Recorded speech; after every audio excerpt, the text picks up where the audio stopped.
right, let's start letting people in here. How do I switch the camera? There we are.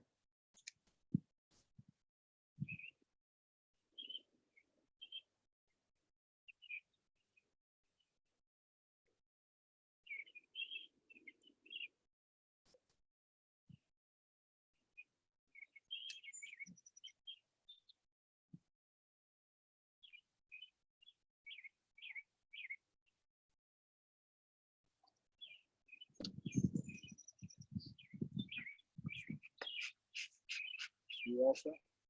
Yeah.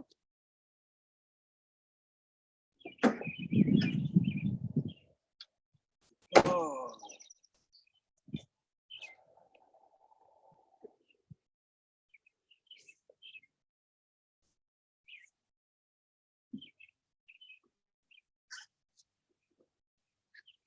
Okay.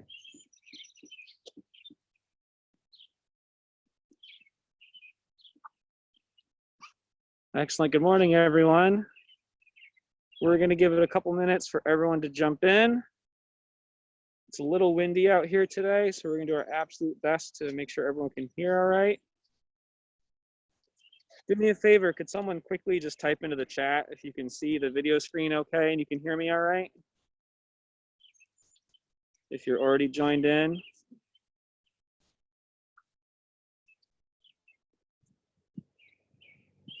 Excellent. Thanks, George and Mary. Appreciate it.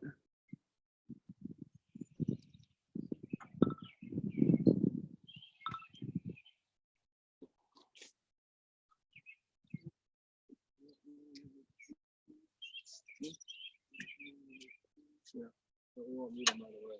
I just put them there so they can get pressure. I don't want to leave them in the cap.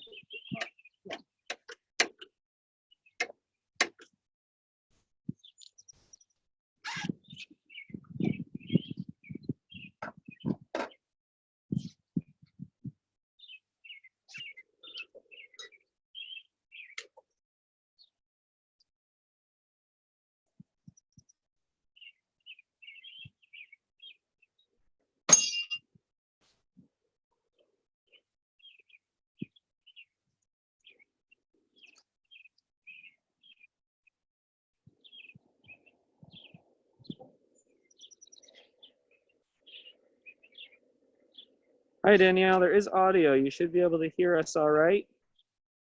If you're having an issue, though, feel free to comment in the chat again. For now, we're just still waiting.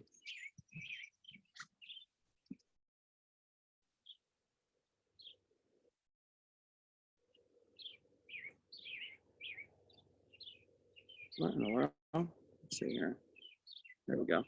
If you are joining, please be sure to make sure your video and audio is off. That way you can see just our screen. You should see some beehives right now.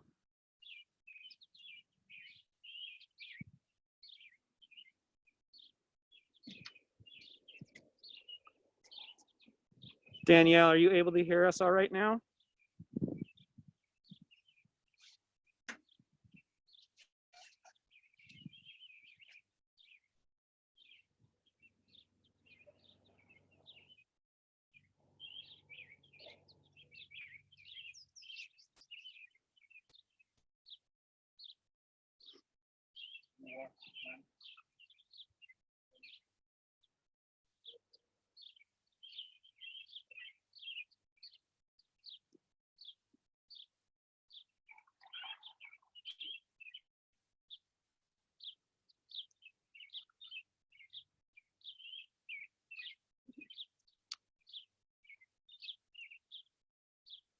All right, everyone, we'll wait another minute or two.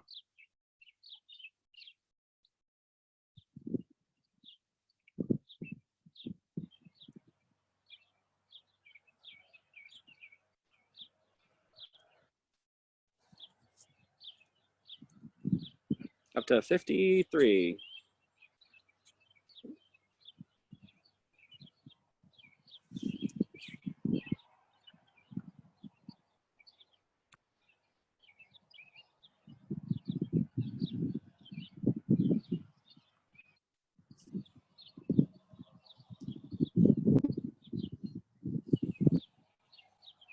All right, I say we get started.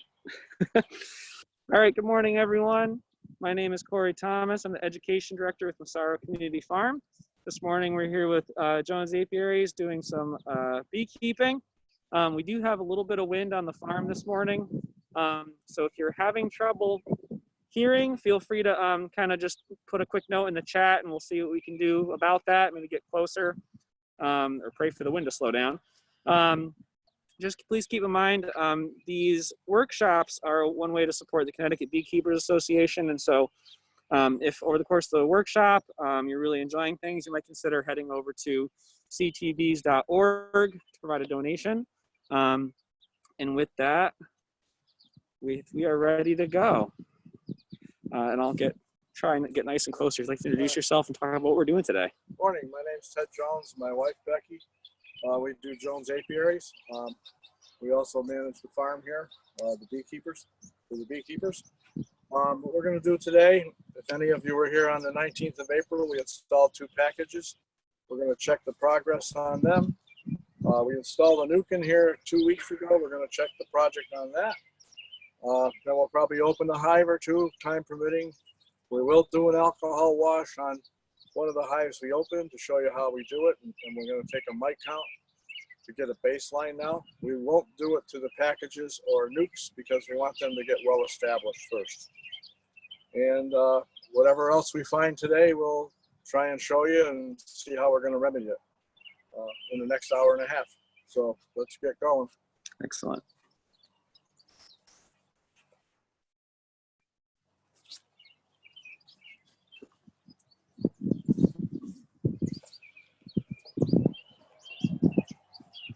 Okay, this was a nuke that was installed in the dead out 2 weeks ago.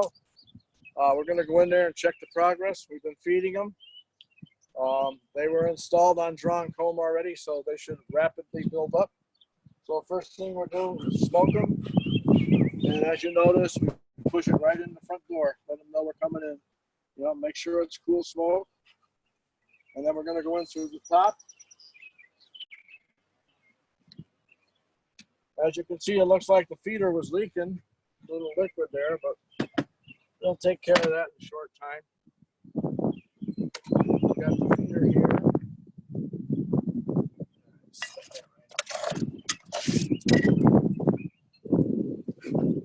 All right, take this off.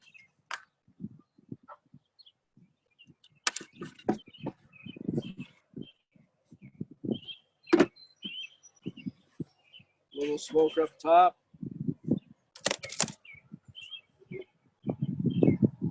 All right, the second box was put on just 3 or 4 days ago. They filled out the bottom one already. We're working on here, but we had some cold weather. Yesterday was really the first good day for beekeeping, really, for May. So we'll pop this off here.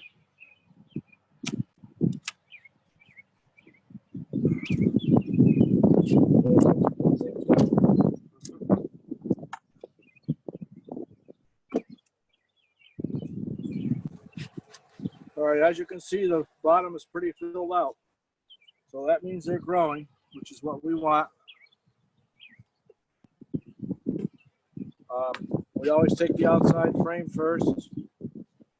In theory, the queen shouldn't be on there. We'll scrape this burr comb off so we can pull the frames up easier. Some people save the wax and melt it down.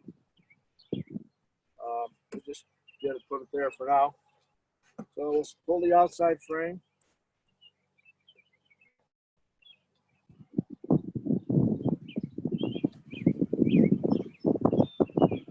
Making sure the queen's not on there.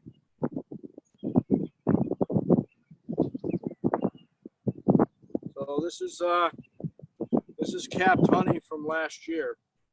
We put that on the outside because bees don't like to work it. On this side here, I don't know if you can see it, they are putting pollen and the sugar syrup, open nectar in here. I'm going to set this aside because we don't see the queen. I'm going to just start going across and see what we find.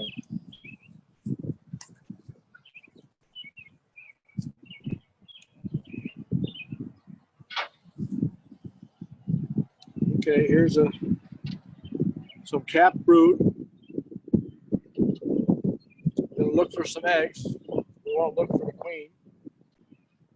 We find eggs, we know she's there. So this is older brood, as you can see. The center is hatched out already. So this is the outside. When the queen lays, she starts in the center like this and keeps expanding out. So this is the oldest here. If the sun cooperates, maybe I can get some eggs to see. Best way to look for eggs, put the sun over your back, shoulder, hold the bottom of the frame here, and just tip the light on some bottom.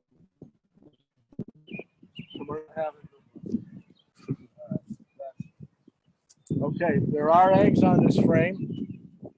She started out right down in here. I know we're not going to be able to see it with the camera, but just to show you, right in here, she started a circle. So she's going to start all over again, keep going out. When she gets out here, these bees will have all emerged. Everybody see that all right? Let's see if we can pull another frame out and get a better shot. So as you can see, this snook is on 10 frames. That's why we put second box on. Every frame of capped brood, if it's fully capped, equals 2 frames of bees. So you can see a hive will expand rapidly. And that's what nukes do. And especially this one because it was on drawn comb. If they were on foundation, it would take a little, maybe a little slower. And packages on foundation are a little slower also. So with a nuke, you have to pay attention. You know, within 2 weeks, you got to put a deep on if you're on drawn comb. Otherwise, guess what? They're going to think about it hanging in a tree. Okay, this is a frame here full of pollen in the center. On the outside is capped brood. So they've been bringing a lot of pollen in. Burr comb on the bottom, no big deal. You can knock it off and they'll put it there again tomorrow. This is basically a frame of pollen and then capped brood. So they're looking for room.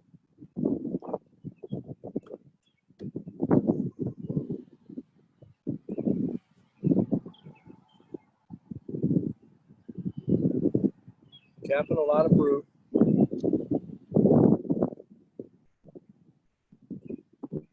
All right, we'll just check for eggs again. I'm just going to jump in real quick here. If you are just joining, just a reminder to please keep your audio and video off. And we will have some time for questions using the chat function later on. All right.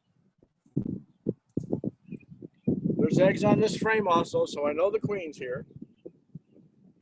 This hive is an Italian Carniolan cross with VSH, Varroa sensitive hygiene.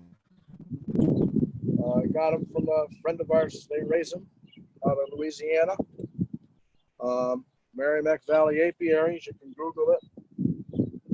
September Bee Culture, they had a whole story on them. It's a family operation. So when you see a lot of empty cells, it could be they sense Varroa mites or something wasn't right. It's a hygienic behavior. So someone mentioned that third frame looked like it had swarm cells on the bottom. Do you remove them? No, that was just a button. I'm looking to find a good one, like right here. You look in there, there's nothing in there. Right here is the swarm button. They just put them there. So if they get crowded, they just get the queen to lay an egg in there. I will knock this off tomorrow. By tomorrow morning, they will build another one. In the spring and early summer, they always have them. And you may see some of the same things up in here in this area, procedure buttons. That doesn't mean they're going to swarm. But if the beekeeper's not paying attention, they get crowded. That means they have the opportunity to. This is a frame of. Let me just shake the bees off here. Hang on.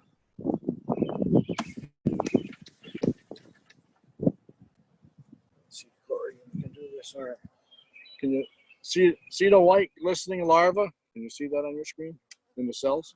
It's tough to tell. The screen is so small, but I think you can. Oh, yeah. Yep. Yep. All right, you see the white glistening larva, C-shaped? That's what you're looking for. That means it's very, very healthy and it's been well fed. So these bees are taking care of their larvae. We're feeding them also to give them a food supply. So that's what you should see with the larvae, and these will be capped probably in another day or two. And on the 21st day, they'll emerge, okay? And here again, on the outside, there's eggs. So she's rapidly expanding here, and she's gonna push it. She's already skipped this and pushed over here. So they're rapidly building, which is good. That's what we want.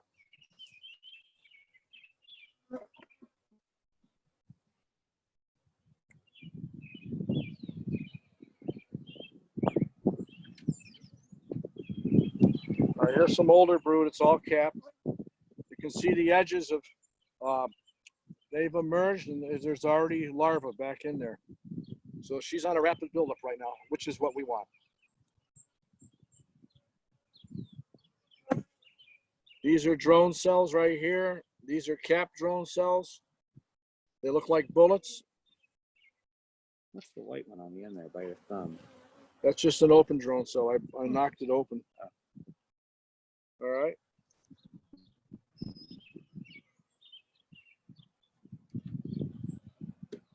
And I think one more, and I'm going to say we're pretty good. Hopefully we get all these bees to emerge. We're going to have a lot of bees, and they're going to move right up into that second box. Here again, this is drone brood. See, it's all like bullets. There's some up here. The rest is all worker brood. All right, we're going to close this up. They're doing very good. I'm going to see if they...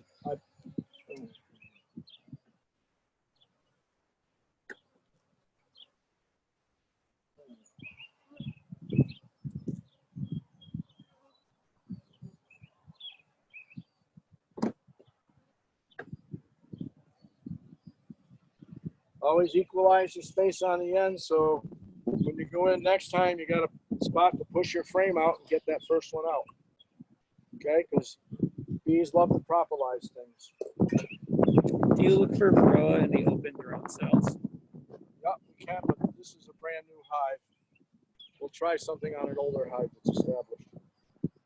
And someone else asked, I have a nuke, but at 2 weeks now, the new frames in the bottom box are still not drawn. Is that okay? Are you feeding them? Okay. So Donna, we want to know if you're feeding them. Yes. Okay. Remember, we've had cold weather. So, does she have eggs in there? She's on foundation, I'm gathering. Yes, some. The cold weather slows them down because they only can lay eggs as far as the brood can cover. So hopefully this next cold snap will be the last one we have when we get in the 70s and 80s. All right, they're up here cleaning and polishing cells, so they're getting ready to move her up here.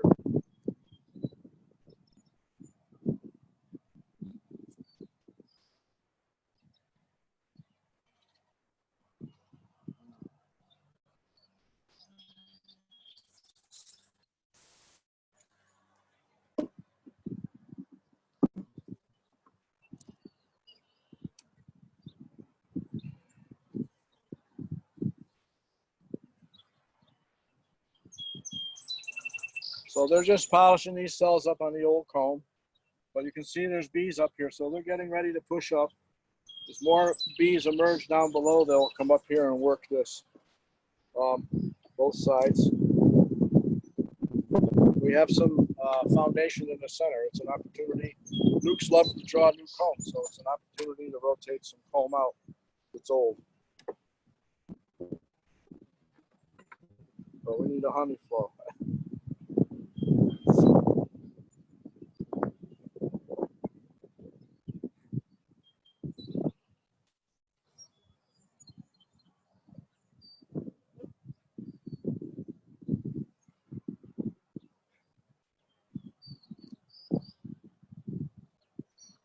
All right, there's no eggs up here. They're just polishing everything up, getting ready, which I thought. Just check one more.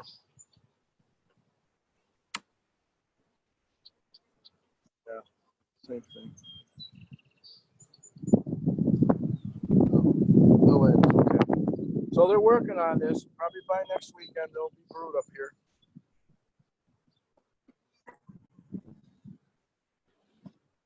So we're going to put it back together, put the feeder back on. And we'll go check our 2 packages and see how they're doing.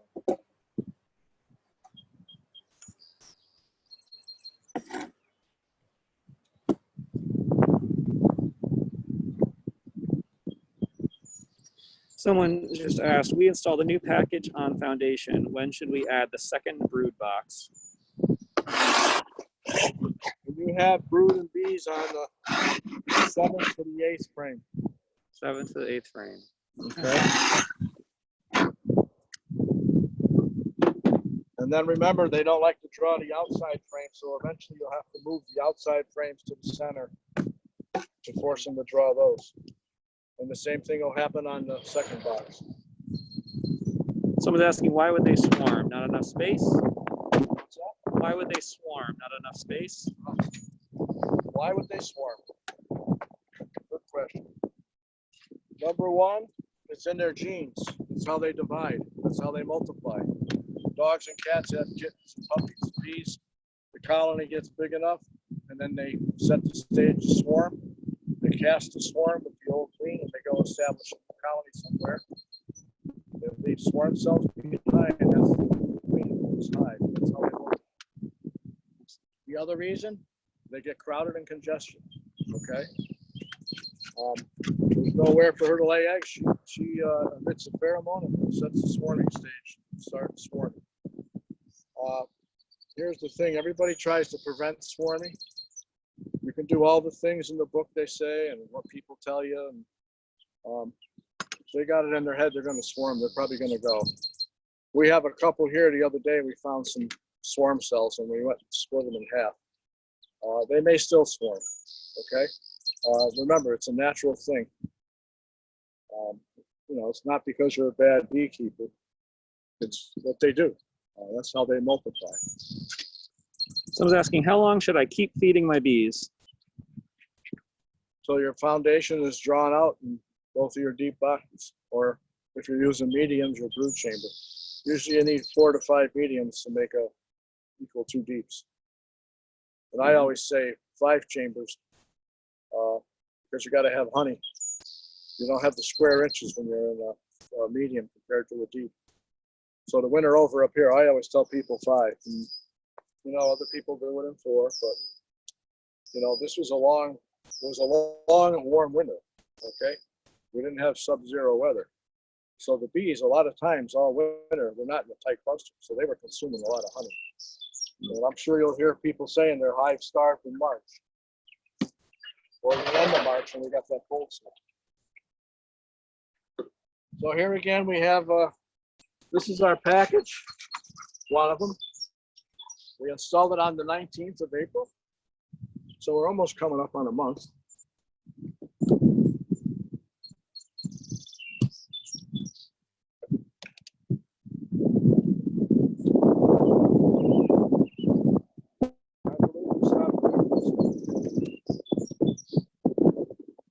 Maybe it was too small. Oh, I guess put the frames on top and we ran out of room. So we're still feeding this.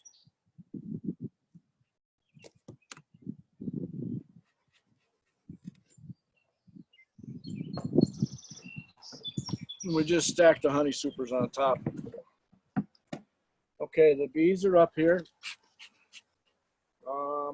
Let's see what it said on the roof.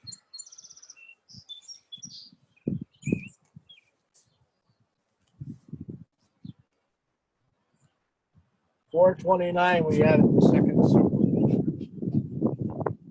And here again, this was all on drawn comb.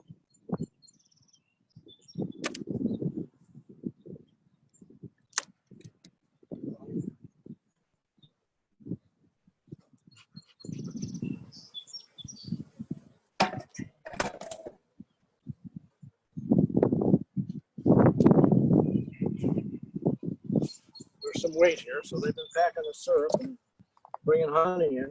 And here again, when it was cold, we gave them a pollen patty, and that's all that's left of it.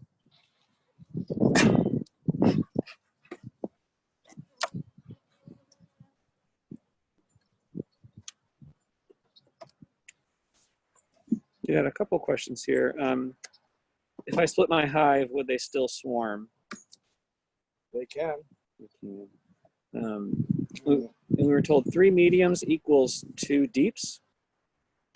Okay. Like I say, it's, 10 different opinions there. Do we need to change the sugar water if there's mold in it? Yes, and put a tablespoon of Clorox in it when it's full of water, like sanitize it. Mold can give you dysentery. What's happened here on the bottom, there's no room for her to lay, and they moved up into the second story. So here's the brood pattern down there. That's a nice brood pattern. Okay, you see? Mm-hmm. I'll use my balancer. Now you see here, a lot of bees have been emerging. Now in this frame, here's the pollen, the nectar, and then the broods in the center. So the food source is always nearby in the corners. Ring of pollen, and the ring of syrup, or nectar if they're bringing it in.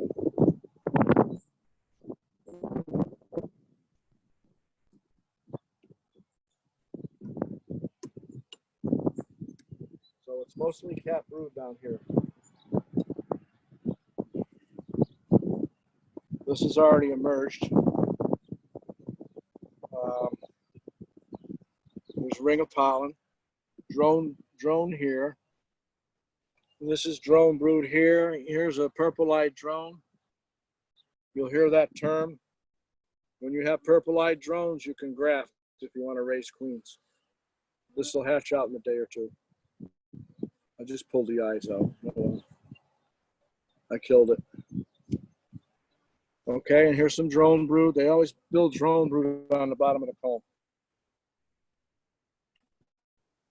Here they put one up here. Let's check for eggs while we're here. All right. This area here, it's not going to show up in the camera. It's full of eggs and young larvae, like it's just hatched in the last day or two. So they've pushed her back down here to backfill everything. Same thing here, just has eggs. So this package is doing very well. Like I say, I should have done a package, one of the packages on foundation, so you people with packages could see. But once the package has its first hatch out, it'll kick in and go quicker, okay? Couple of quick questions. 2 weeks ago, hive had a slim queen, no eggs or brood. Yesterday, hive full of spotty drone brood and 2 mediums, no queen, eggs on walls of cells, suspect a drone laying worker. How to remedy? Oh boy. Well, I'll tell you how I do it.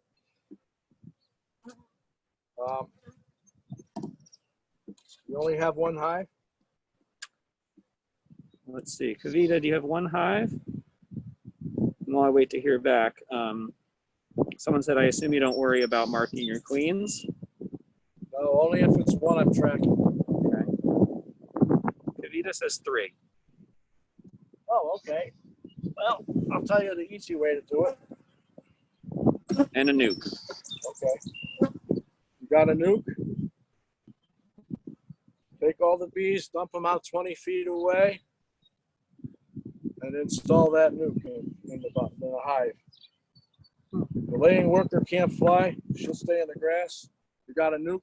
They're there to protect their queen, and the other bees will eventually come in and assimilate and become part of the colony. 99% of the time it works. Nothing's 100%. Remember that. Should you have 2 brood deeps and then add a deep for honey with the queen excluder, or 1 brood deep with queen excluder and then add a super for honey? All right. We run 2 deeps for a brood chamber up here in New England. The honey supers. When the honey super's full, when the deep is full of honey, it weighs 100 pounds. I'm not into that no more. Okay? That's why all our honey supers are mediums. That's about 45, 50 pounds, depending how far they draw it out. It's a personal preference. If you're a muscle man and you want to do deeps, go ahead. But we normally run 2 brood chambers and then the honey supers on top. Now in the fall, we have a lot of outlying yards. When you have bees in your backyard, you won't have this problem. We got a hive that's questionable. Say it has only 5, 6 frames of honey. We'll throw a medium full of honey on top like insurance. So if it gets ultra cold or ultra warm, they won't starve to death. Because otherwise you got to make all these trips back to feed them. And we'll talk about feeding later on in the year. So what we're going to do here now, we're going to inspect the upper part. We're going to run a honey store today and stop feeding them. Basically doing honey from last year. Put that here. Because I believe after Tuesday it's going to warm up. And there's a lot of things in bloom. The honey flow is starting, but it's rather slow. I finally saw some white wax yesterday in the bee yard. That means you see white wax that there's a honey flow coming in. But we need the temperature. We need 75, 80 degrees to get the honey really moving. And as you can tell, we haven't had that this year. All right, here's the next frame in. So they've moved the queen up top because the bottom's full. And look at, we have some swarm buttons. Right here's one. Here's another one, but there's nothing there, nothing in it. Maybe in 2 weeks, if we don't do something today, there may be swarm buttons with something in it, because this top box is pretty full.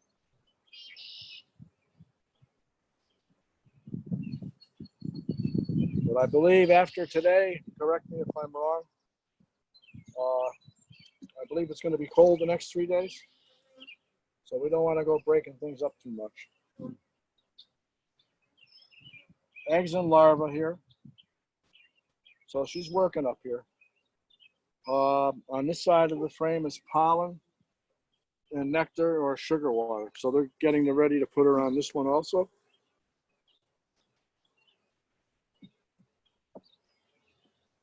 So this package is doing very well. And anybody wants to know, this is a southern package. Okay? There's nothing wrong with that southern brood pattern.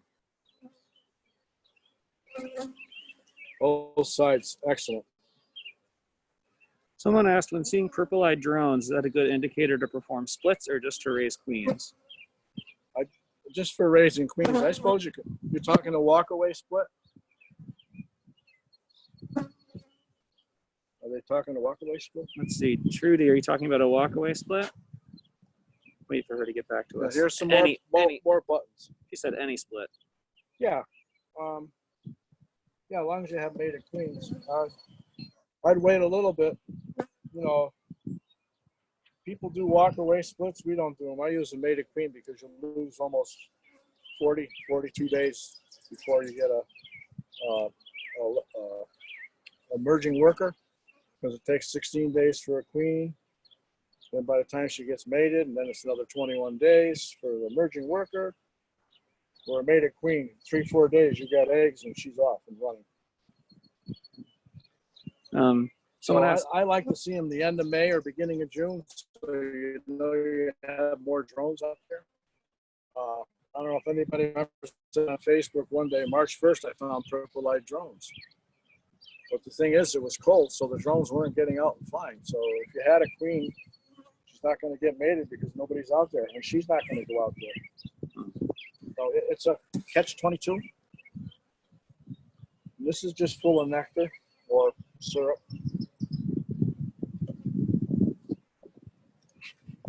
If someone has 2 new hives on foundation and one hive drinks twice as much as the other, is there any concern? It seems like a healthy hive. They both have brood in them? We'll wait for D. Wilson to get back to us to see if they brood. Depends how much brood. If they're raising a lot of brood, yeah, they're going to drink a lot more syrup. If it's a bigger amount of bees. And if you have a full hive with 2 brood boxes and 2 honey supers, do you normally check the first brood box? I asked because you mentioned how heavy they are. Yeah. Well, I would check them all, though. Okay. And What are you checking for? Let's put it that way. what are you checking for? Okay. Are you checking for eggs? This time of year, you should be inspecting for swarm cells. And the way you do that is you break the 2 deeps apart and you look on the bottom. And if you got swarm cells, you're going to see on the bottom of the frames. Okay. D. Wilson got back to us and said the one that drinks less has more brood. Wow. Well, they must be getting a source somewhere else, or were there frames of honey in there? Or they're efficient bees. As long as they're both doing good. So this is pretty full of nectar, honey, brood, bottom's full, so they're running out of room.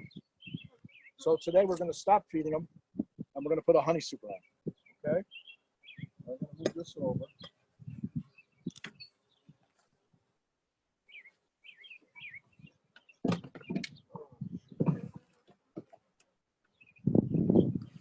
And one other question. Someone asked, with a new nuke, would it be wrong to open hive today to ensure enough food for the next 3 cold days? Well, are you feeding every day? As long as you're feeding them, don't let them run out. Okay. And someone said, you don't recommend the single brood box approach with our climate. Some beekeepers say there are enough cells in 10 frames given the 21-day worker life cycle. What are you going to do in the wintertime? Okay, so Peter, I want to know what your plan was for the winter. For a beginner, I don't recommend it. A single brood box, I mean, I've done it, playing around and experimenting. There's a lot more work involved. You really got to feed the heck out of them. And sorry, Donna couldn't hear you. She had a question about the nuke, opening it to feed for the next 3 cold days. I'll Yeah, hold a little closer here. Okay, do you have eggs in it? So Donna, we want to know if you have eggs. Brood? Yes, Yeah. she has eggs. Second box? Bees in the second box yet? Let's see. No second box yet. Okay. Yeah, just keep feeding them. Keep the feed on there. You shouldn't have to open them to see if they have enough food. How are you feeding them? Top feeder?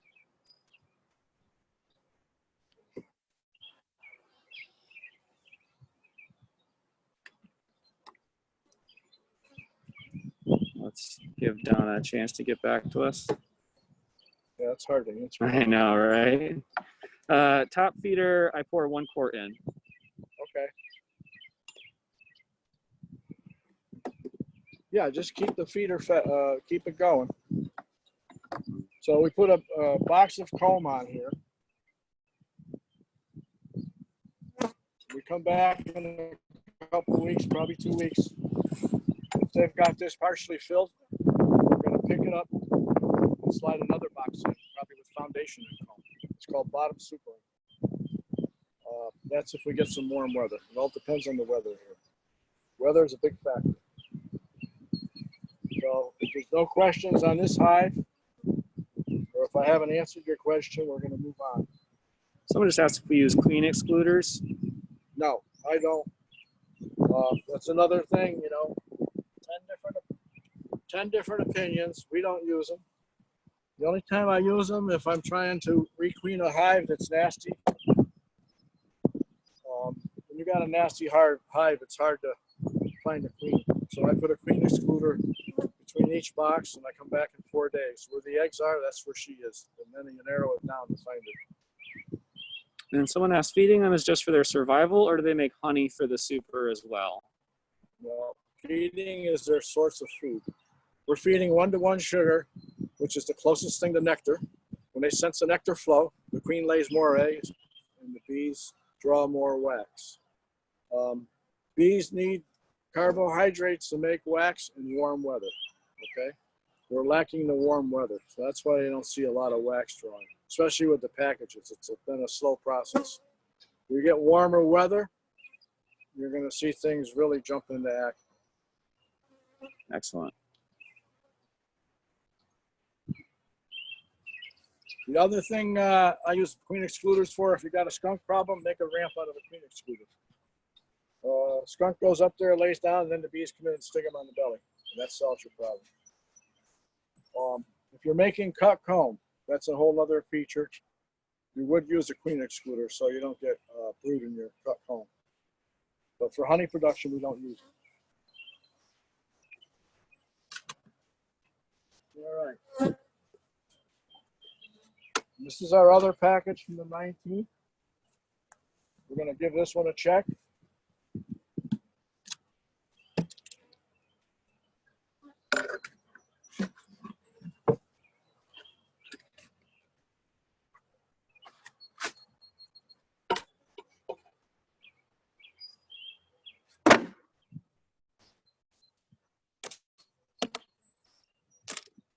You see this has some black mold in it. That's going to have to be taken off and washed. I mean, it won't kill the bees, but it's not healthy for them either.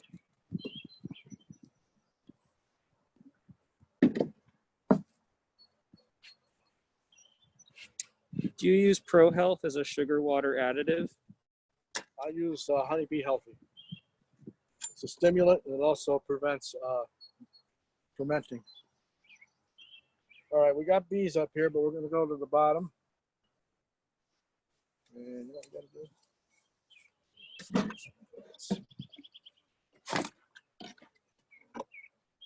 do? Take a super down. You never put it on the grass, because if the queen's there and she runs in the grass, you'll never find her. So I set it on the inner cover, or the outer cover. Not using an excluder with the queen. All right, this has got weight in it, so I think we're going to find the same thing. What was that? Sorry, someone asked.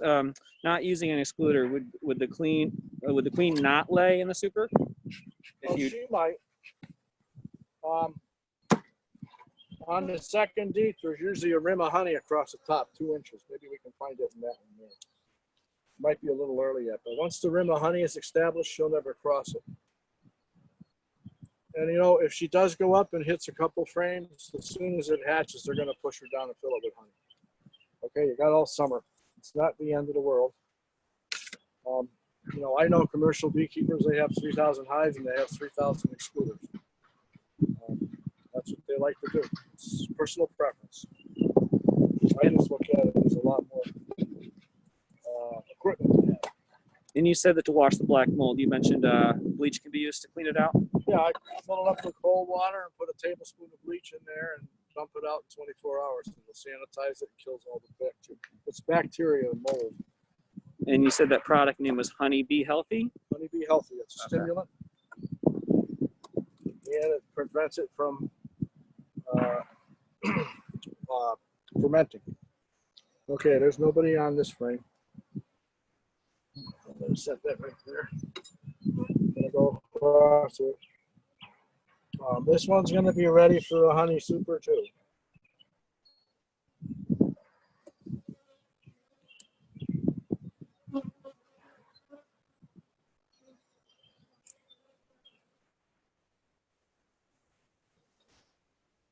A lot of bees in here. Now you see this right here? This is burr comb. They just like to build it on the bottom. Okay? You can scrape it off, but I always would smoke it.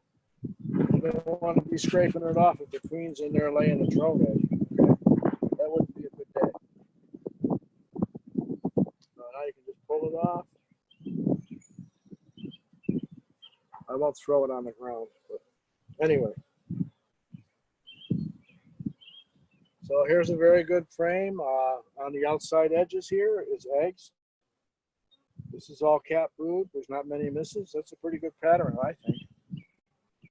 We'll take it. This side here is, the center is, you can see right here, in the center, it's full of pollen. And then there's pollen out here on the edges. Maybe we can show a better picture of that.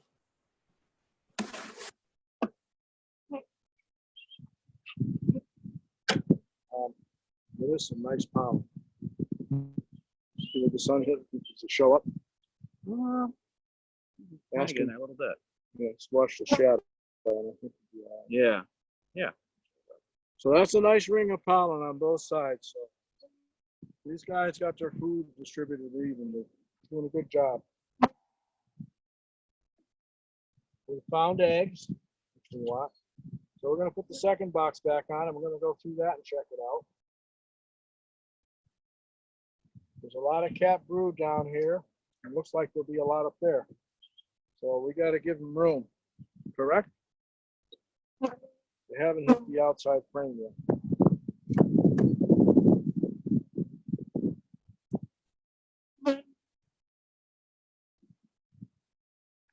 So I want to know how often for an inspection for nukes? Well, for nukes, I wouldn't touch them for 2 weeks, just so they get established. This is my opinion, okay? Because you don't have to see if the queen's released. The queen's there. You've got 5 frames of bees and usually 3 to 4 frames of brood and a frame of honey. Let them get established, and then go in for a check. You should see something going on. They should have expanded by then. And then just, every 2 weeks if you want. Now, if you find swarm cells, and you take them out. In other words, if the swarm cells are capped, don't take them out because that's your new queen. You'll have to try something else. We'll go into that in a minute if we have time. You find swarm cells, they just started, they're small, they got larvae. You can take them, knock them all out. But now you got to do it every 7 days because the swarm mode is set in motion and they're going to keep building and getting her to lay eggs. And when they swarm, they thought about swarming 3 to 4 weeks ago. That's how far in advance they are.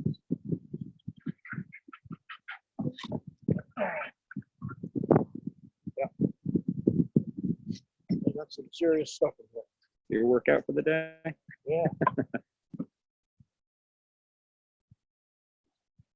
So I want to know, I have a couple hives with 2 deep brood boxes. My introducers are at about 4 inches. Should I consider removing the reducer totally with warmer weather? 2 boxes of bees.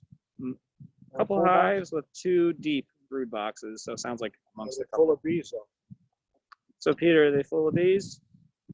And someone wants to know, when would you move an empty outside frame to the inside? When you're pretty full on top. We can do that today up here. Okay. Yes, full of bees, Peter says. Yeah, rip it off. Get a honey super on there. There's a frame of honey from last year, but they really haven't touched it. No queen.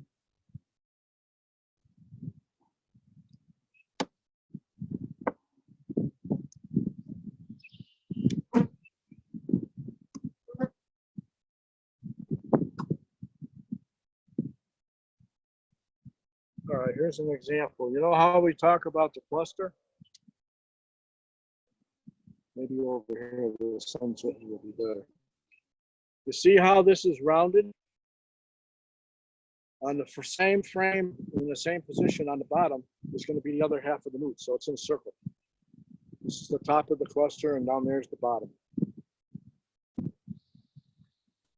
Here's some more buttons. Nobody in it. Nobody in it. I'm not going to knock them off because I'm just going to put them back where them all. Okay, here's the top of the cluster.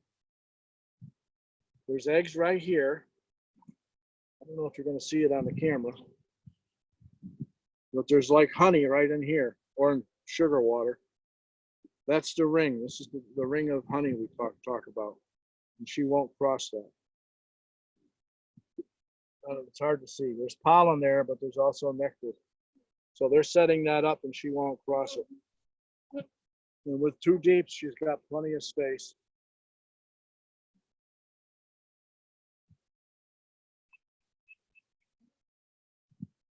So the person that asked about single deeps, it's a whole nother style of beekeeping, okay? If you're a beginner, I wouldn't recommend it. Learn how to run 2 beeps and manage them properly. In Canada, they do it. They do it up in Canada.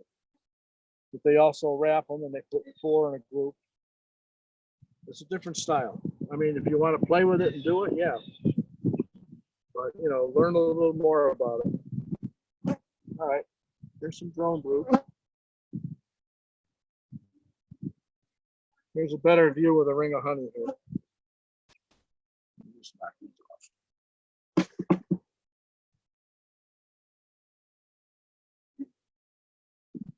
You see how it's white or glistening right here? Right on the edge here, that's brand new wax. Brand new wax is white as can be. It's very pretty when you have a whole frame of it. So they're starting to, you know, expand the wax. Part of this we're feeding them, but there's, yeah, the other day there had to be stuff coming in yesterday. And here's the band of honey. See, it stops right here. And then this is honey.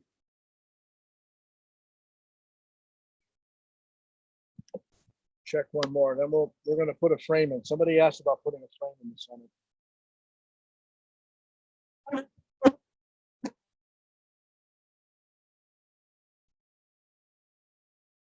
Another nice frame. Some more buttons. Little burr comb in the bottom, but we're not going to mess with that. Oh, what I did want to show.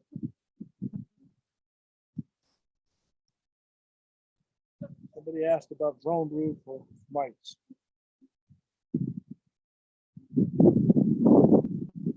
Now, doing the method of drone brood this way, it's not an accurate way to rely on your mite. The real way is with alcohol. But you can take your scratching capper, you go in, and then you lift it out. There's no mites there. If I saw mites there, I'd do an alcohol wash right away. Okay. We can go in a little farther.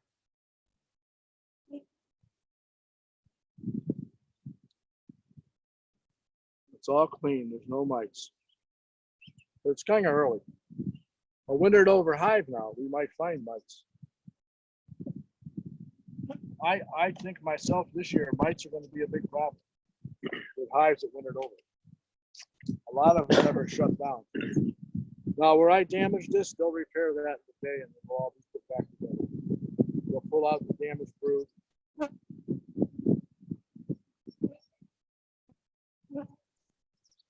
So somebody asked about putting an empty frame in. I don't know if we have one there.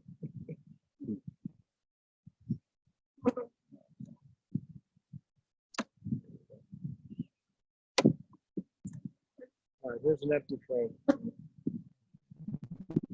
So what I'm going to do is there's plenty of bees in here. They can keep it warm.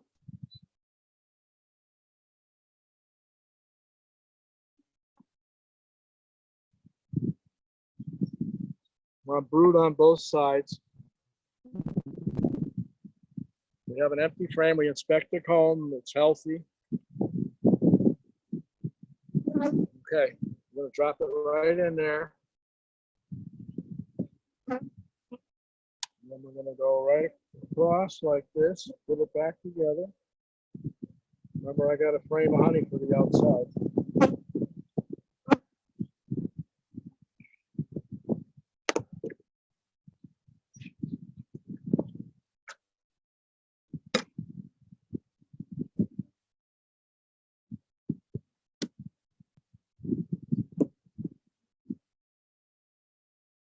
Space them equally.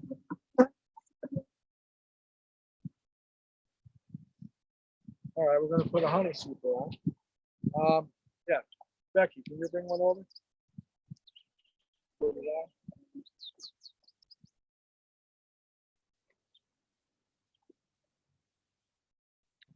All right, thank you. So what we're doing here, we put some foundation in the center. All right, because we want to expand our supply of honeysuckle. So we take one with all drawn comb, like here. Well, that's almost drawn. That's drawn on that side. That encourages them to go up, and eventually they'll draw this out. The other thing is, you always want your foundation close to the brood nest. That's where your wax builders are, your young bees, and the heat. Okay? So say they get working on this and it's pretty well drawn out. Here again, we'll pick it up and slide another one under it, whether it's foundation or comb. And you're only going to draw foundation on a honey flow. Okay? And you stop feeding when you put your honey super in. And that's it, you know. So as soon as they get work, they're going to start working on these right away. Probably by tomorrow, they'll start putting nectar. The combs all drawn out. So you saw a lot of that open nectar down below. They're going to move some of that up, open up that area for more eggs and larvae. And once we see them working on this and they start drawing these out, we'll put another one on. Like I say, we'll pick it up, slide another one in. Just keep going all summer. As far as the honey flow, your guess is as good as mine. Who knows? We got a lot of things are flowering, but with the cool days, the bees aren't getting out. So we're just gonna, the end of June, we'll see where we're at. We don't need to feed anymore. So we're gonna put the bottom board on. Okay, bottom board has two sides, the deep side and the smooth side. In the summertime, we want the smooth side down. If we put the deep side down, they would fill this with burr comb and you'd never get it off. The honey and the mess. So remember, always down. Now some companies have a vent hole, that always goes forward. All right. So we put a honey super on.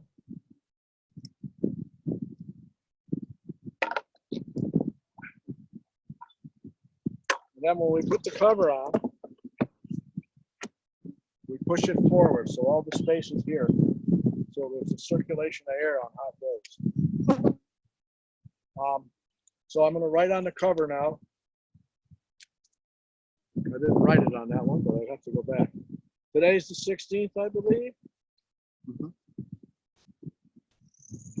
Checked. Right, just right, checked. Okay, no, nothing else. Added honey super. So when we come back in a week or so, we added a super, we'll know where it should be. Then made progress. And that all depends on the temperature. A couple questions while we're in transition. Yeah. How do you sanitize your hive tools, and do you have different tools for each of your apiaries? I hit them with a blowtorch. Blowtorch, excellent. This one here, because it's not my apiary, I hit it with a blowtorch before we started. And someone asked, what would be the alternative if Kavita did not have a nuke? So that situation we were talking about before with dumping and, 20 feet away. Yeah, well, you got to have some brood. You can dump it 20 feet away, but you got to have some brood to introduce a queen. Okay. Ideally, you should really try and make a nuke. Or if you have another hive, dump all the bees out and pile that deep on top, and the bees will sort it all out. They even put brood up there for you, and then take it off in a couple of weeks and introduce a queen on the hive stand. Put it back where it was. When would you reverse? It's very hard to do. Let's put it that way. Got it. When would you reverse your deeps from top to bottom? If I was going to do it, it'd be earlier in the year. But if they're on the bottom, you don't need to reverse it. Okay. Remember, I talked about the basketball, the big circle. If they just started on the bottom and I reverse it, I put the bottom part of that basketball on top now, and there's a space between them. You get a cold night, the bees are all going to go down below where the main loop part is. And these bees up here, the brood's going to get chilled. You just killed part of the hive. If they're already starting to lay eggs on the bottom, just let them be. Very seldom do I reverse. It's a mechanism, a tool, but 99% of the time, the bees are going to push them down when they're ready. More people make the mistake of reversing, and then they kill part of your field force. You want the most amount of bees this time of year to have a big field force to bring in the honey. About how long after adding the second brood box do you add the honey super? Well, it all depends when the second brood box is full. Okay. If they're on 7 to 8 frames, as you can see, we had 6 frames of capped brood, and the other frames were full of nectar or syrup. They're looking for space to lay eggs, so we added a honey super today. Give them room to move that nectar. They don't move honey up, okay? Honey, when they get it so thick, and they use it for feed, they have to thin it back. Don't trip on that. Mm. They have to thin it back down to the consistency of nectar. Okay, so that open nectar, they'll move that no problem. They'll move it in a day and move it up top, and then out there they'll start the evaporation process. Okay. And do you have a preference on foundation material, plastic versus wax? Oh, here we go. That's 100 answers. A lot of answers. Okay. I prefer a plastic foundation. I've been using it probably, well, since it first came out. I tried a little bit of it just to see what it is. Number one, it's time. You know, I can do 100 frames in about an hour and a half, putting them together and snapping the foundation in. You start stringing wire and wax. Yeah, it smells good in the wintertime when you're doing it, but it takes a long time. And the bees don't care.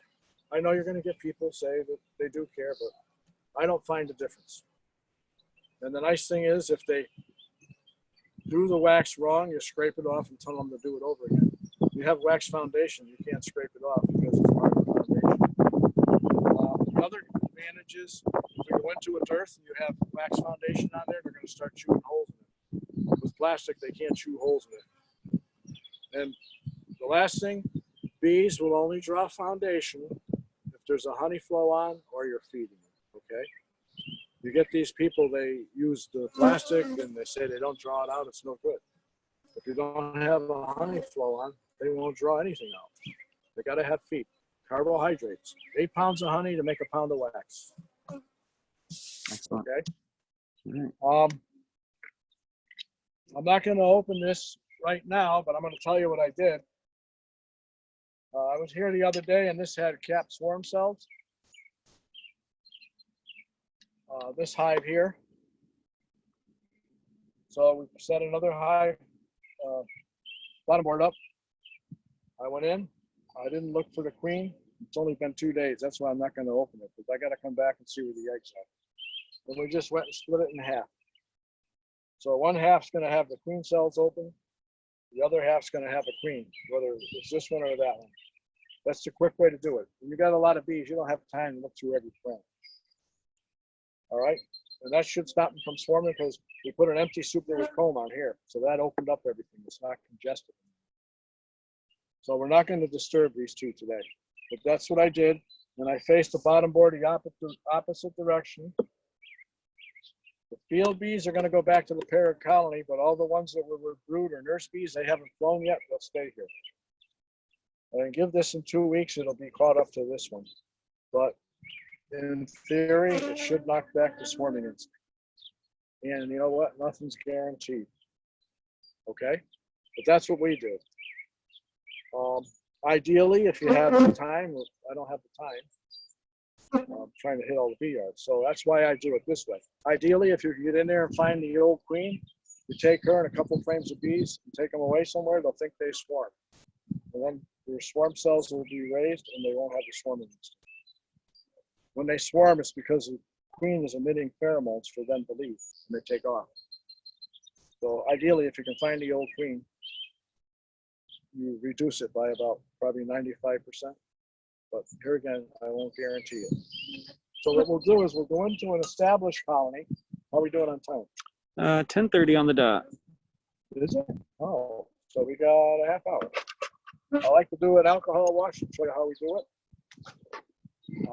Any more questions before we move on to it? How much time you got? No, I'm just kidding. I'll try and summarize some of them. Someone's asking about really agitated bees and if there's specific reasons for some bees to be more grumpy than others. Wonder if it's skunks or they're going to test for Varroa, but it's hard when they're grumpy. All right. Are you smoking them enough? Okay.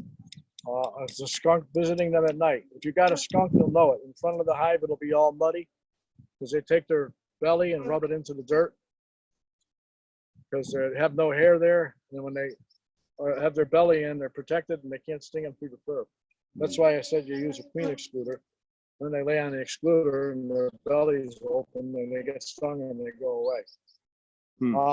Could be genetics. You're not feeding them enough.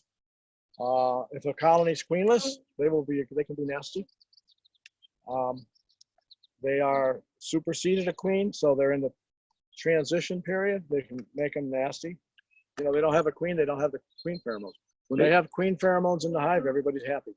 They said smoking. And then the other thing is, remember, bees in the wild were nasty back in the colonial days. And over the 300 years here, we select for gentle bees. But that gene in them, that can always resurface. They say smoking a skunk visits but doesn't go near the hive, just walks around. You're not looking for scratches.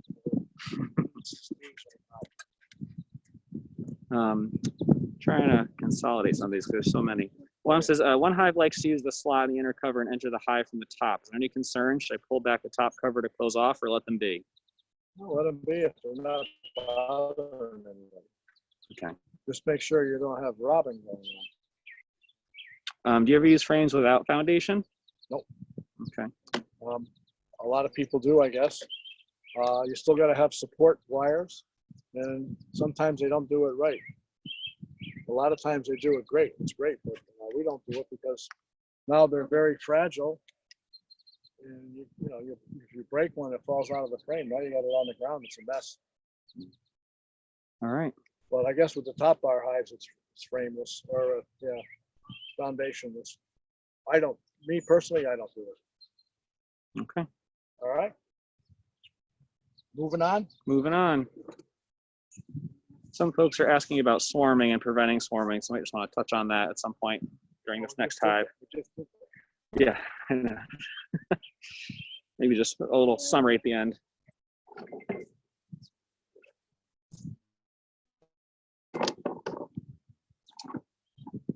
There's another hive. We made another hive out of it. We did the same thing. We broke it apart and switched them over.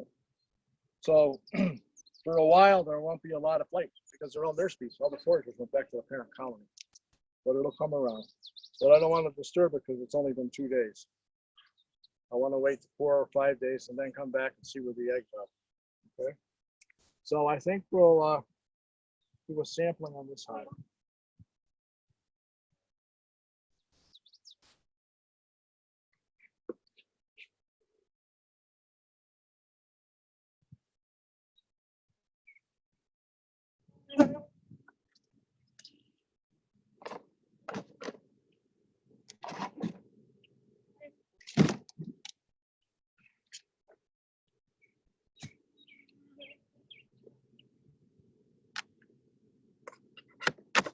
When you add the second brood box, do you place a frame from the lower box into the new one? Yep, you can if you want.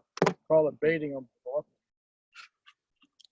And which hive did you turn around for your split? The one with the queen, or it doesn't matter? I said before, we don't go find a queen. We just split it in half. Okay. Put swarm cells in each one. The queen will kill the swarm cells. And she'll take over that hive, whether it's in this one or that one. And then the one that has the eggs, we know that's where she is.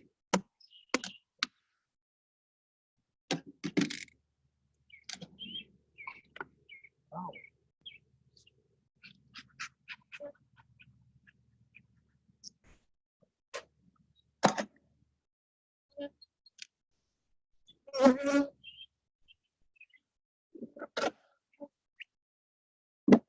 You're going to come around the other side, yeah.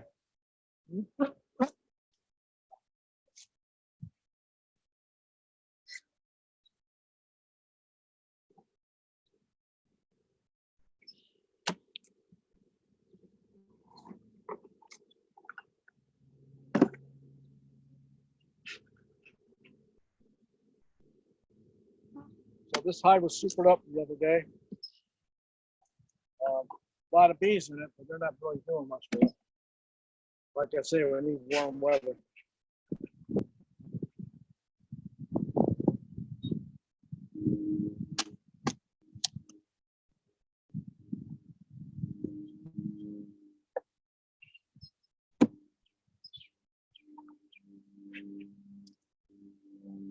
Here's a drone, purple-eyed drone.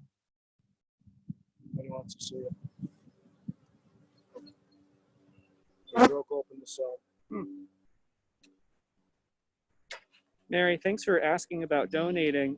So if you signed up for the Eventbrite link, you will get an email that has the link to this video so you can watch it, as well as links where you can donate. So check your email when the video goes out, and that information will be there. Thank you for asking. Okay, here I'm checking. This is the way to check for swarm cells. Man, look what we have here. Cap swarm cell. And here's one I broke open. So, well, I'm not going to play with it now. It'll take too long.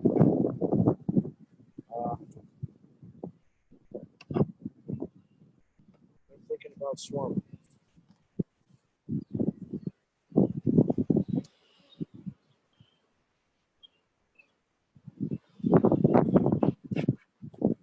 Yes, this will be recorded and sent out to everyone.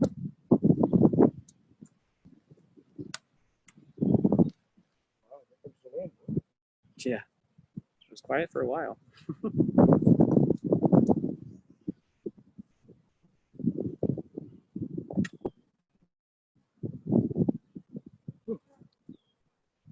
This one blew in. Wow.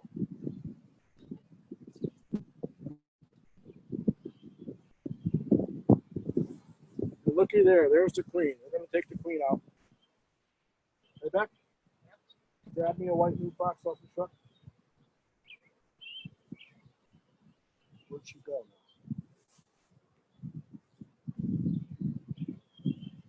She was a runner. Here she is right here. I just don't want her to drop. See her right there? That was luck. Well, we're going to stop the swarming here. Pump everything out of there.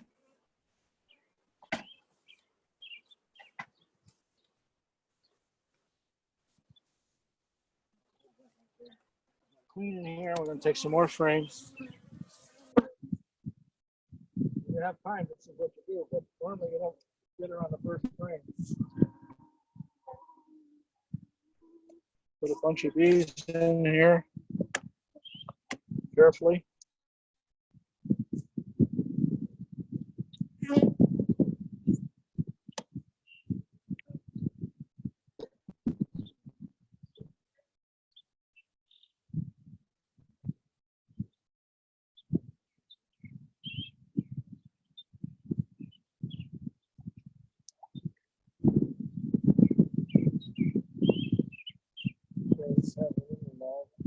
Do swarm cells also form on the bottom deep? No, just between the two bees. Just between the two deeps. Okay. Normally. All right. Open that up. Ah.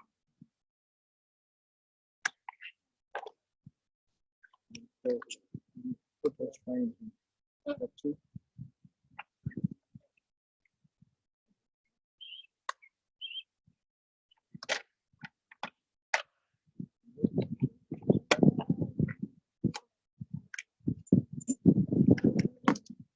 Take that up, put it in the shade by the truck. So what we're going to do is take that to another location. And we'll raise that as a nuke. Now we're going to put this back together. After we're going to do an alcohol wash because I got it at home. That's what we started out with. That was luck, finding the queen. When they get ready to swarm also, a day or two before, they stop feeding the queen so she loses weight so she can fly. That's the other thing. So what I want to do, I use a mite shaker here. I came out with that a couple of years ago. We used to use it with 2 jars welded together. But I like this way, it encourages more hobbyists to test for mites. We use isopropyl alcohol. Yes, we kill the bees, but it's only 300. She lays 6,000 to 1,200 eggs a day. so they won't miss it. And you're doing it for the health of the colony, right? Take your pet to the vet for the health of the pet. We're doing it for the health of the colony. Now, there's another way you can do it, but I don't show it anymore because it's not accurate. Sugar, powdered sugar. It has to be above 75 degrees. And I'll take your bees that you had in powdered sugar and I'll dump them in alcohol and I'll get another 4 or 5 mites. So this is the recommended way. But you can do it the way you'd like. But please test. Because when you don't test, you're raising mites and you're hurting everybody around you.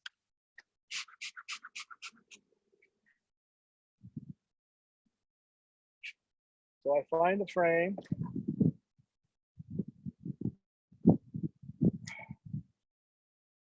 I got bees on it. Some drone brood. There's some worker brood.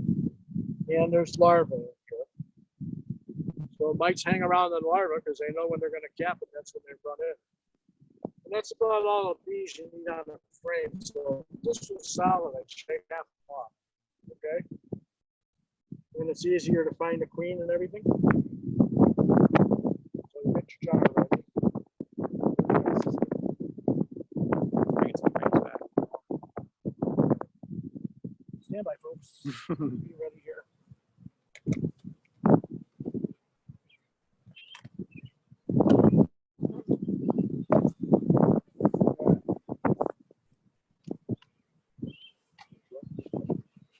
All right, I got a quarter cup here. It's a half a cup of bees. Half a cup is 300 bees. They had some grad student do a project on that. It could be 299, 280, 310, but the standard is a half a cup. When they do research, they want a quarter cup, so that's just quarter cups. All right, so we have our frame of bees we picked out. We've searched for the queen. She's not there. Okay, we got a mixture of everything in there. So you see how many I have on there? That's not that many. You don't need. You could even shake some more off if you want. You shake a little more off. All right. I use a Rubbermaid or a dishpan. Rubbermaid's nice as plastic. I'm going to bounce it. And then you're going to go like this. And they'll all bunch up in 2 half cups. 1, 2. Put the cover on. Put the rest back in there. Going to screw the cover on so it doesn't get cross-threaded. And we're going to shake for about 2 minutes.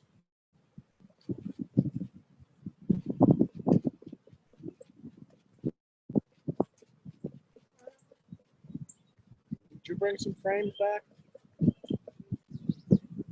I need some for here. Whatever we took out for that, we got to replace it. Someone said they use shims to provide room for pollen patties and ended up with a lot of burr comb. Do you use shims for anything? Only in the wintertime. Shims should be off now. Or yes, you will have lots of burr comb. Right back. Right there. Now, And the deep and the super, do the bees work from the center out? normally, yes. Normally, okay. And the outside frames will usually be honey. Yeah. Hang on.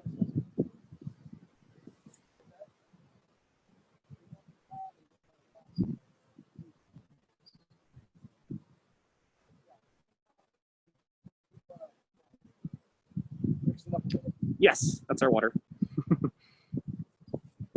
All right, 2 minutes up yet?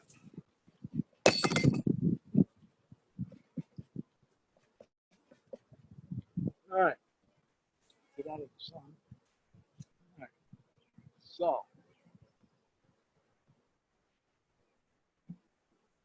I see 1, 2. 2 mites. So for 300 bees, what's that, 1%? They go by 100 bees. Maybe. The total we're allowed with 300 bees is 9 or 3 mites per 100 bees. So we're safe. If we did it by 100 bees, it's 1 mite. I don't think your camera's going to show it up. No, a little too small. No. Someone Anyway, does anybody have questions how we did that? Someone said I have a nuke that I just put the second brood box on. When do I check for mites?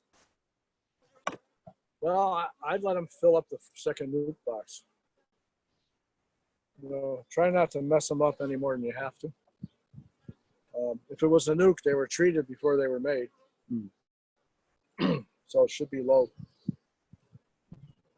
You know, some people, they want to test the package right away. The package is even worse. You got bees from all different colonies and the new queen. Let them get established, get at least 1 or 2 brood cycles in, and then you can go do a test. And if you had a large amount of mites, how would you treat them? Right now, I'd probably do formic acid if the weather holds out. Otherwise, you'd have to use Apivar, which takes 42 days, and you can't have your honey super on. There's other ways to do it. You can do drone comb foundation, but you have to be right on target there. Drones hatch in 24 days, so 20th day, you got to get that frame out of all drone brood, because when it emerges, you're emerging mites. It's very rare to see high mite counts right now.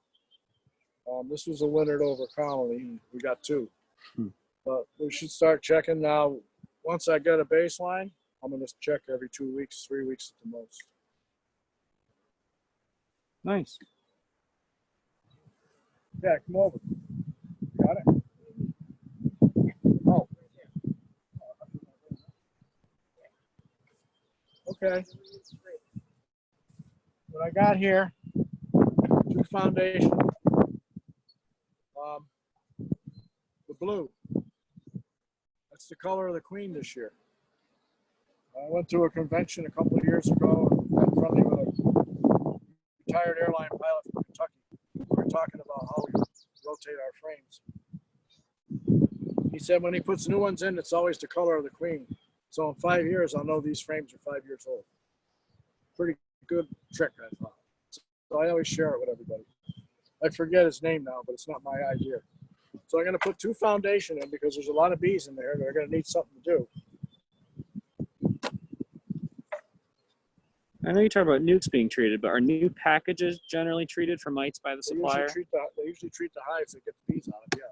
Okay. They have to, or you wouldn't have any bees. Yeah, good question. Okay, here's a good shot. She just started laying in here. And out here is eggs. See the cluster? You can get that. Yeah. Is the light all right? White glistening larva, that's what we want.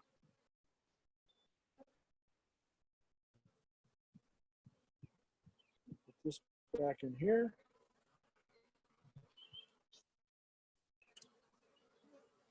And we're going to rack them tight.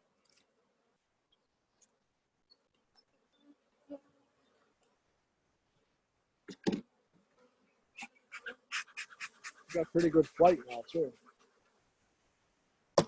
Any questions? Any other questions? Once again, I apologize if I missed a question over the course. I think I tried to get to most of them here. Yeah, well, it's hard. They kind of come in waves. All right, we're going to put this back together. It's kind of overkill for the honey supers here, but there's a lot of bees in here, and when the honey flow starts, we want to have a place to put it in. Will you requeen that hive? I'm not going to because there's queen cells in there. Let nature do it. All right. There's tons of bees and there's lots of brood, so there shouldn't be much of a shutdown. We could, but the thing is, if there's a cell, we didn't go through the whole hive. There could be a cell and a virgin just hatched running around. So virgins are hard to track down because they're a little smaller and they're fast. So this one here, I'm just going to let the cells fight it out. But yes, you could requeen it, but it's a lot harder. You'd have to make sure you got rid of all the cells in there, even the supersedure cells. Because otherwise, that one of those hatch, they're going to go kill your new queen. And I think you answered this, but someone asked, just confirm, the bees in the jar, those are dead, correct? They're dead. Yep. Dead They're bees. preserved. Preserved. Someone's asking about our water source, the bucket behind you. Is there something in there the bees can land on? Yeah, we got rocks. Oh, okay, excellent. Let me see if I can sneak over there to get a look. Then we have holes so it doesn't overflow. And it's a swamp down here. They probably prefer the swamp water better, but yes, they have access to water.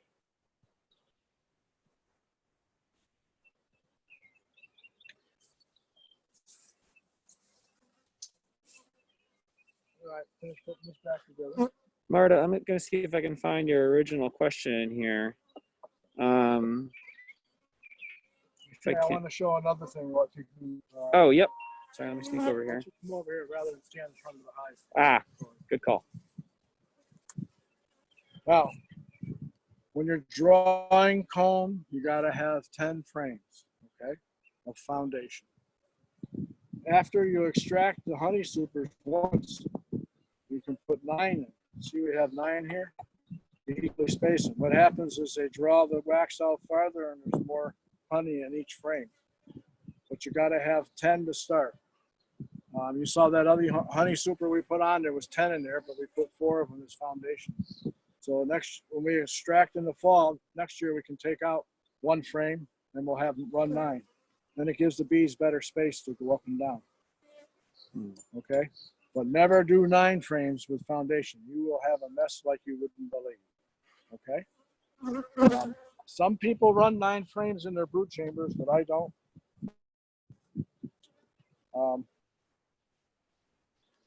It's not practical for us. Someone Here asked, again, you have to start out with foundation. You have to start out with 10. so someone is asking about trying to prevent a second swarm. Their bees swarmed with virgin queens despite a split done 2.5 weeks ago. Yeah.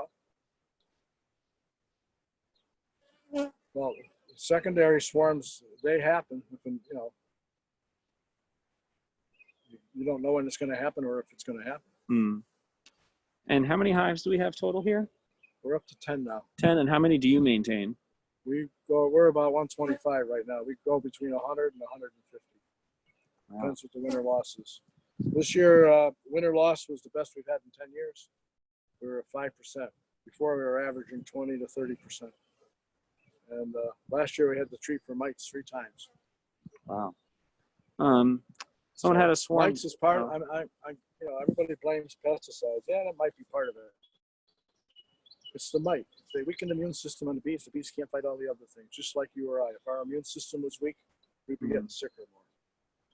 You just gotta stay on top of the mites. Keep it below 3%. 3% is the threshold. And if you want to know more about it, a great place to go is Bee Informed Partnership. You got all you want to know about mites and everything, and they have a webinar now. It's really great for beginners if you want to learn about mites. Once again, Bee Informed. Bee Informed Partnership. Partnership, okay. Yep. Google it, and you can go right. It's run by the University of Maryland. We participate in their research program. We send them bees every 30 days from 4 hives, the same hives all year. And they test them for everything, nosema, mite counts. What's the other thing?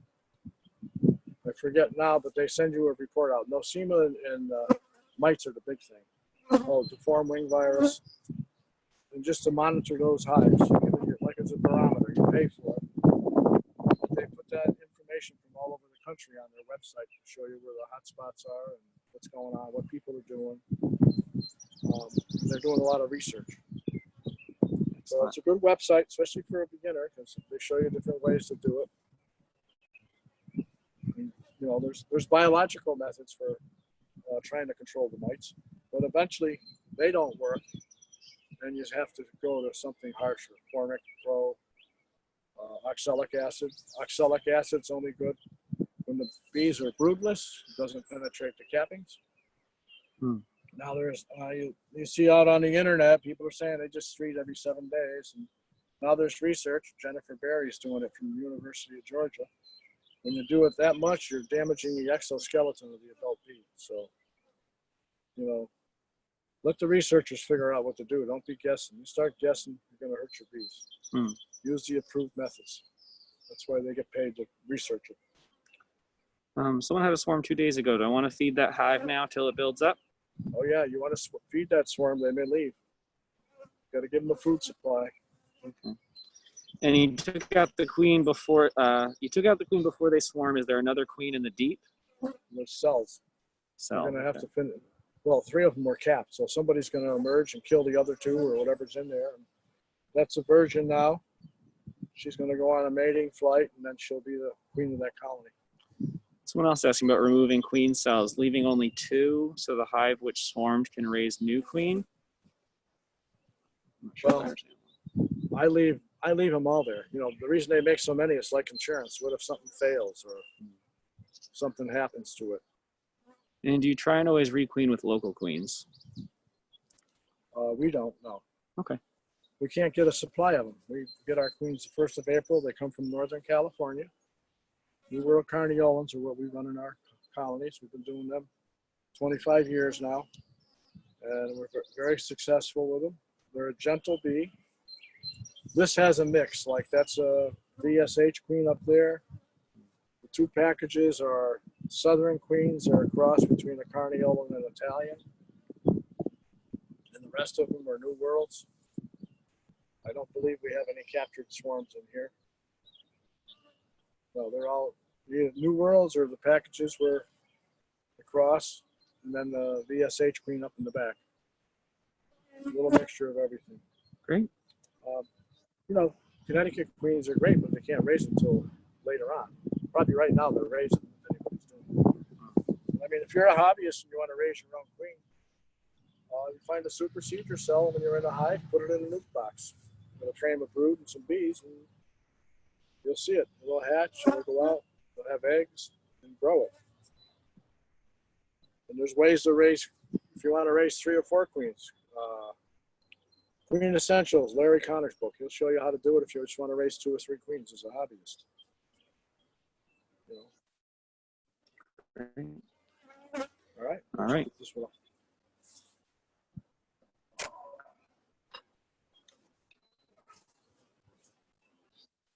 That's why I don't stack high up so high.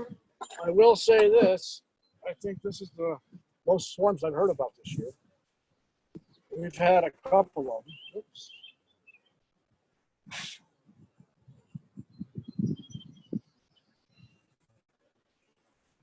So there's a lot of swarms. Don't think you did something wrong.